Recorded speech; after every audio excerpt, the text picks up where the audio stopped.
Okay, thanks. Yeah. Right. Okay, so now we have Adrienne Frost. She's our next storyteller. And of course, what is she, guys? A liar. And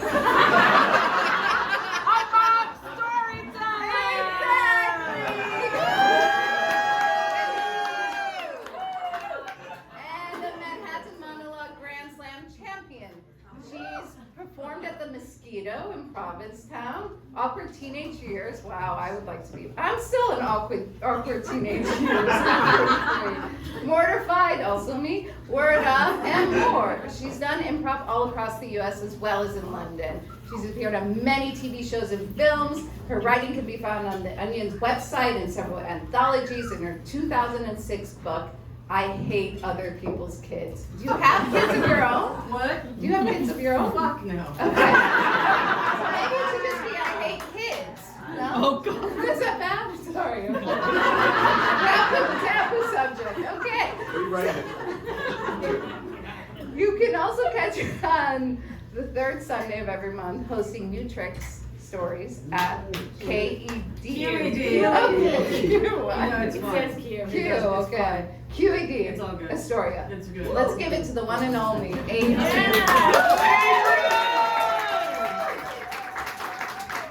okay. You don't have to have kids to hate them. So, it's true. So, in 2006, after 10 years of marriage, at about 3 in the morning, my then husband decided to tell me that he didn't love me anymore and he was leaving me. And he packed up one of my suitcases because he was an artist type and didn't have his own, and left. And that's the long story short of it. We hadn't had sex in 4 years. That should have been the first sign. And so I felt awful and ugly and lonely and terrible.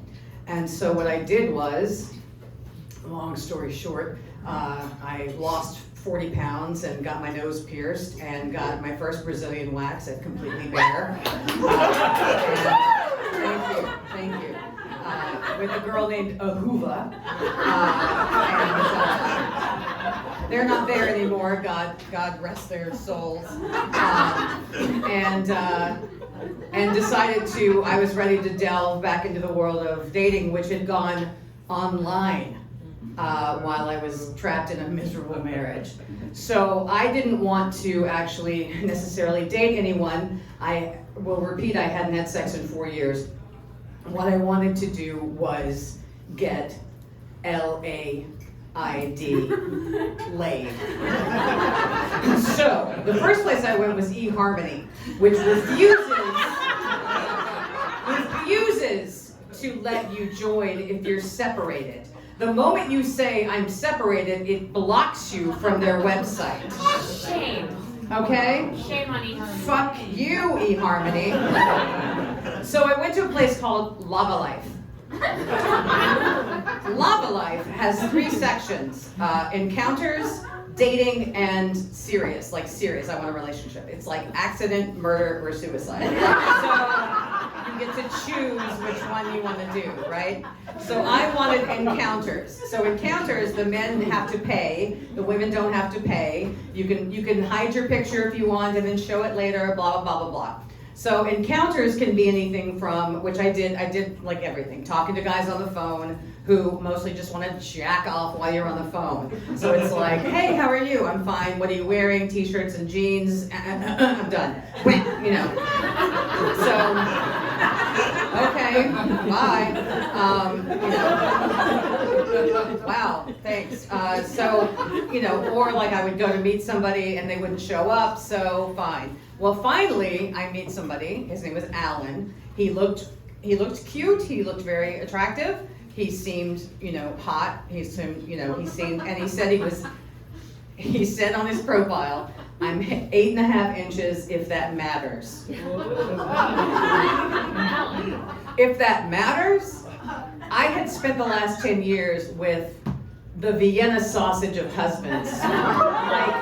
I'm not shitting you. Like when he turned to the side, it was all 70s porn. It was Bush. Like it was, if it matters, We hadn't had sex in 4 years. Before that, it was nothingness. It was nothing. It was nothing. It was nothing. Tape it all you want. Tape it. It was nothing. It was nothing. So, it was like, babe, that'll do, pig. That'll do. So, we decided to meet at the AMC Theater on First Avenue to go see Pan's Labyrinth. Fine. And I got, who cares? I didn't care what the movie was. So we met, somebody's like, good choice. It didn't matter.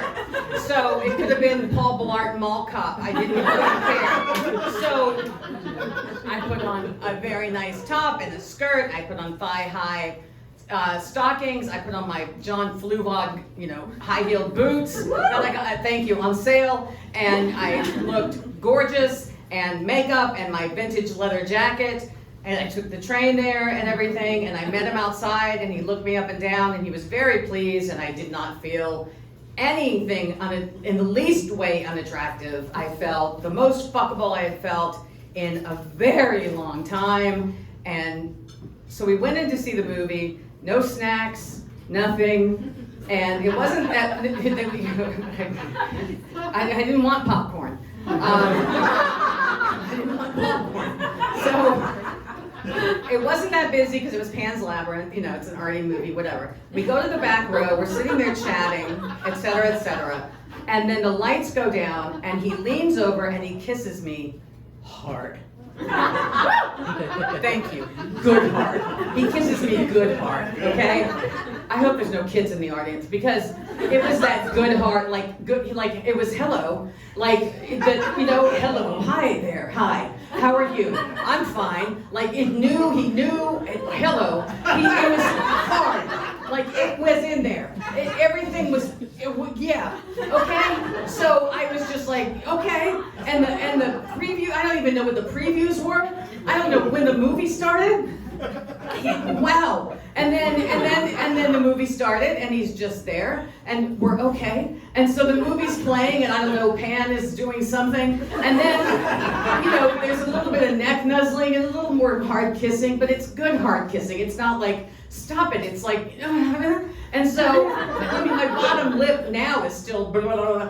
And so then all of a sudden the hand is creeping up my skirt and I'm like, okay, all right, that's all right. I had my jacket on my lap, he had his, and then then we're just fiddling. It's like the Grand Ole Opry. It's like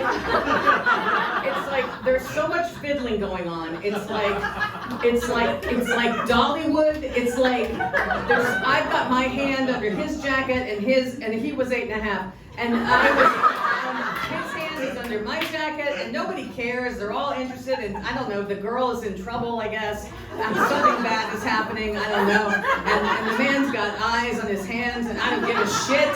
And there's fiddling. It's Dollywood. I don't know. It's crazy. It's like gumbo. The mix is nuts. It's like gumbo without okra. Everything is mixed together. It's so fucking great. And I'm just like, this is the best shit ever in the history of the movie. I don't give a shit, and it's so fucking fantastic. And then the lights come up and everything's done. We're done. Nothing happened. Nobody finished, which is fine because there's room for that. And we walk outside and he puts his arm around me and I go, I haven't had sex in 4 years. And he goes, well, you're in for a treat.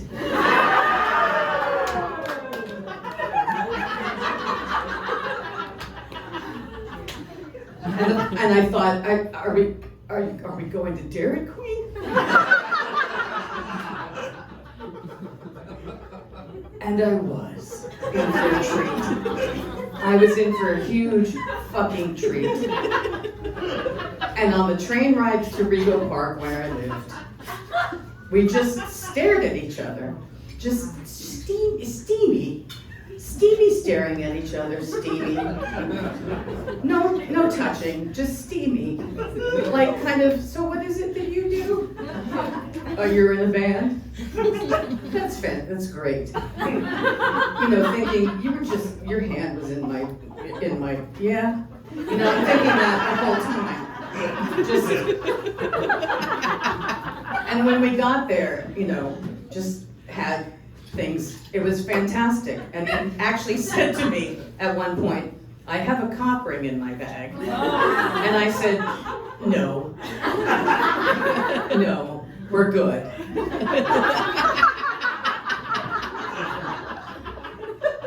So that was not the end of my online dating, but it was the intro. And we met a few more times after that. And I did Lava Life a little bit more. And I met my husband now, who's fantastic. We've been together 17 years through Lava Life. And I won't give you his measurements, but that'll do, pig. But to this day, if you ask me, what is Pan's Labyrinth about? I say it's about a woman who got finger banged in the back of the AMC theater on 34th Street. Thank you.